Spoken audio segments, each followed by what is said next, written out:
development in what has become known as Gamergate, an online culture war. Hello and welcome to the last episode in this season of Neutral Good, episode 10. I'm your host, Tig. The first season of Neutral Good is all about hashtag Gamergate, and if you haven't gone back and listened to the earlier episodes, I highly recommend them. With the release of this episode, now's the perfect time to dive into the back catalog and binge from the start of the season. In the previous episode, we checked up on Zoe Quinn in 2024 and learned about their achievements since Gamergate 10 years ago. In that time, Zoe's written and published a book titled Crash Override: How Gamergate Nearly Destroyed My Life and How We Can Win the Fight Against Online Hate, in which they detail the events of Gamergate from their perspective, but also include a pretty thorough guide to fighting back in order to make sure this doesn't happen again. Zoe's also pretty heavily involved in writing for comics these days, such titles as Fearless, Goddess Mode, and more. If you'd like to learn more about what Zoe Quinn's got going on in 2024, check out their website at www.unburntwitch.com. In this episode, I'll be going over everything we've covered so far, from Anita Sarkeesian's Tropes versus Women in Video Games in 2013 to her last day on the Feminist Frequency podcast, from Zoe Quinn's harrowing personal retellings of harassment to their releasing a book on how to avoid this in the future. From 4chan to Total Biscuit to Milo Yiannopoulos to Joe Rogan to mainstream news websites, the highs, the lows, even the mids. We'll spend a few minutes going over each episode. We'll probably touch upon a highlight from that episode, and then we'll move on. I don't want to spoil or take away from the episodes themselves, so if it sounds like I'm teasing a bit, I am. Grab a beverage or a snack, get cozy, and here we go.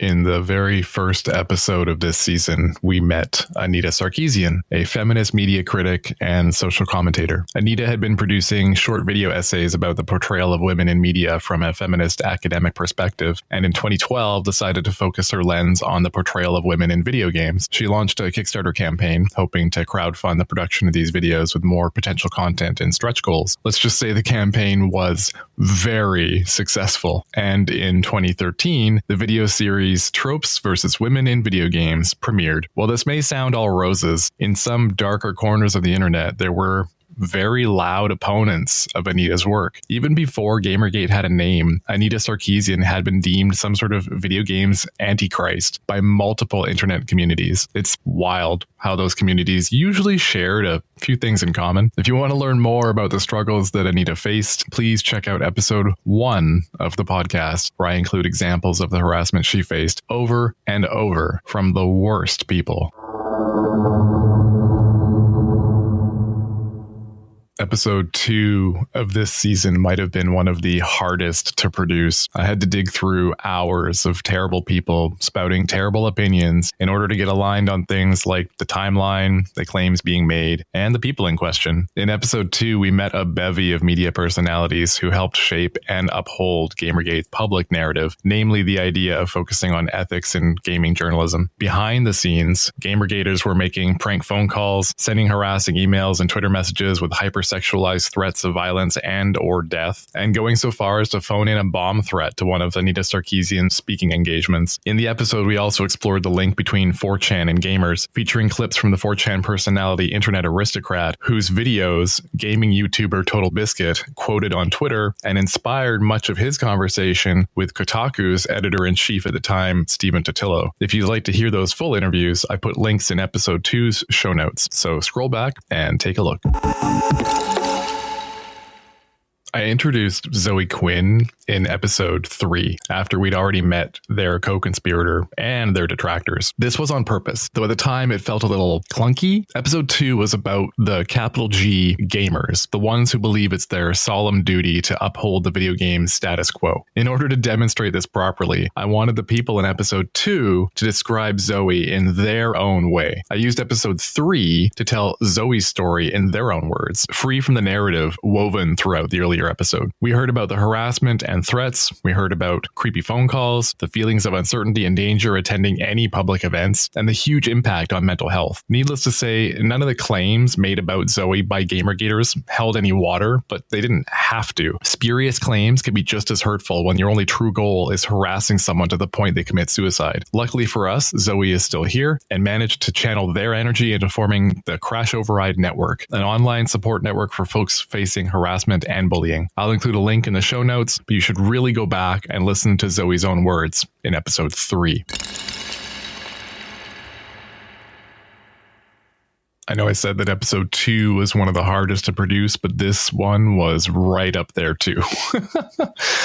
Episode 4 was all about the controversial image board community known as 4chan. If you've never heard of 4chan, lucky you. Sometimes I wish I could use that memory wiping device from the Men in Black movies to blank out everything I know about 4chan. Suffice it to say, the site's controversial because it basically allows anyone to post just about anything on the various boards as long as they adhere to a pretty forgiving set of rules. You're equally as likely to read a thread about the historical inaccuracies present in an anime series or the birth of a phenomenon like the Rickroll as you are likely to see racism, anti-Semitism, homophobia, transphobia, and other bigotries celebrated in plain sight. It's a tumultuous mix of cultures with little to no moderation, which makes it the perfect breeding ground for things like social experiments. Oh, and it's been praised by at least one mass murderer. So there's that. The harassment campaign against Zoe Quinn, the true stated objective of the inner circle of Gamergaters, was organized on and managed by 4chan on 4chan boards and in 4chan IRC channels. This wasn't even new for them, as they'd already gone after Anita Sarkeesian a short while earlier. You can learn more about 4chan in episode 4 from this season,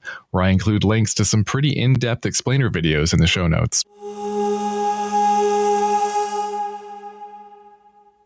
I hate that I had to make this episode, but personally I felt it was necessary. I think I covered this in the intro to episode 5, but essentially I see a lot of folks using 4chan's fictional Vivian James character as a mascot for Gamergate, putting her in YouTube thumbnails and podcast episode art, and I think it's poor form because that character is intended to normalize a rape joke, among other things. It's a long, weird story that features 4chan once again. Vivian was invented by 4chan's video games board as a response to the backlash they'd been receiving over the threats and harassment they'd been doling out to journalists and games media and generally towards women online during that era. Vivian James was meant to be the opposite of how normies perceived 4chan. If outsiders thought 4chaners were sex-starved cavemen, then Vivian would be plain and average to dash those perceptions. The term ham-fisted comes to mind, but it worked out well enough, apparently, because for many, she is the de facto Gamergate mascot. Vivian's sweater and clover in her hair are direct callbacks to 4chan, and while I'd love to go into more detail, I'd recommend you just listen to the full episode 5 of this season. It's fascinating in a train wreck kind of sense. Something that stood out to me so much about Gamergate was when Milo Yiannopoulos got involved. Employed by Steve Bannon, yes, that Steve Bannon, who was running Breitbart News at the time. Breitbart is a far-right news and culture website that is best described, as Rational Wiki puts it, as BuzzFeed for Nazis. Milo was an editor for the site around the time that hashtag Gamergate was trending on Twitter and saw an opportunity to grow Breitbart's audience by writing sympathetically for the pro-Gamergate crowd. Milo would go on to crow about feminist influences on video games, which is a pretty stark about face, considering shortly before writing for Breitbart, he was specifically addressing misogyny and sexism in video games in articles for his own outlet, The Kernel. I guess the money's just too good sometimes, huh? Oh well. This worked out great for Milo in the end. Oh, we know it didn't. He's not writing for Breitbart anymore. To learn more about Milo's downfall, check out the full episode 6 of this season. It's been roughly 10 years now since Gamergate was trending on social media, and just the other day I saw a headline trying to gin up Gamergate 2. If we don't learn from our mistakes, we're bound to repeat them ad nauseum. There will always be folks trying to capitalize on culture wars, and the faster you recognize them, the faster you can disengage. Gamergate was a crowdsourced harassment campaign, dressed up as a movement for social change, and all it took to sell that idea was journalists not doing their homework. This past year alone, we've heard buzzwords thrown around like critical race theory, DEI, or diversity hire, and as of last month, the same grifters who latched onto the original Gamergate hashtag and ran with it are back to sell you Gamergate 2 Electric Boogaloo. You'll hear that game studios are being quote-unquote forced to add diversity and inclusion to their video games, and you'll be hearing it from the same crowd that sent death threats to Anita Sarkeesian and Zoe Quinn. Don't fall for it. To learn more about how Gamergate changed the cultural landscape, check out episode 7. I knew when I started this season of Neutral Good that I wanted to follow up on both Anita Sarkeesian and Zoe Quinn at the end of the season, putting a bow on everything. I didn't know what that was going to look like at the time. I hadn't actually explored a lot of Anita's work outside of binging a bunch of feminist frequency videos during the early stages of my research. What I discovered this time around was that I should have been engaging with Anita's work all along. It was right up my alley. Her series on Nebula, titled That Time When, is a fun and informative look at moments in media history.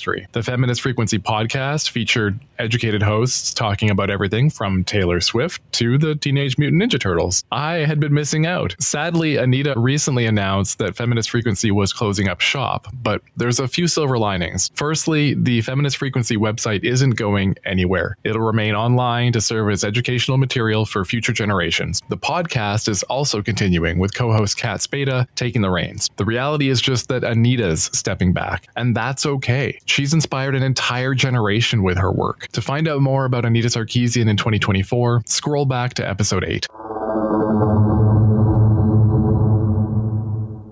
For the follow-up episode on Zoe Quinn, I went back and rewatched a bunch of their talks and presentations. During and after Gamergate, Zoe tried very hard to document and catalog the events so that they could be analyzed and defended against in the future. As I documented in episode 3, they formed the Crash Override Network to help support victims of online harassment and bullying. And as I mentioned in the introduction, in 2017, Zoe published a book about their experiences and how to avoid more Gamergates in the future. What I learned from watching several minutes of Zoe Quinn speaking publicly about Gamergate was that Zoe Quinn knew exactly what was going on, and that they maintained a list of actionable ways it could be addressed by government, state and federal, by the media, police, etc. To me, it was moving to see folks come up for the Q&A sessions and talk to Zoe genuinely about their own experiences facing online harassment, asking for tips when talking to law enforcement, and generally thanking Zoe for their work spreading this information. Zoe wasn't some monster trying to destroy video games. Zoe was right all along.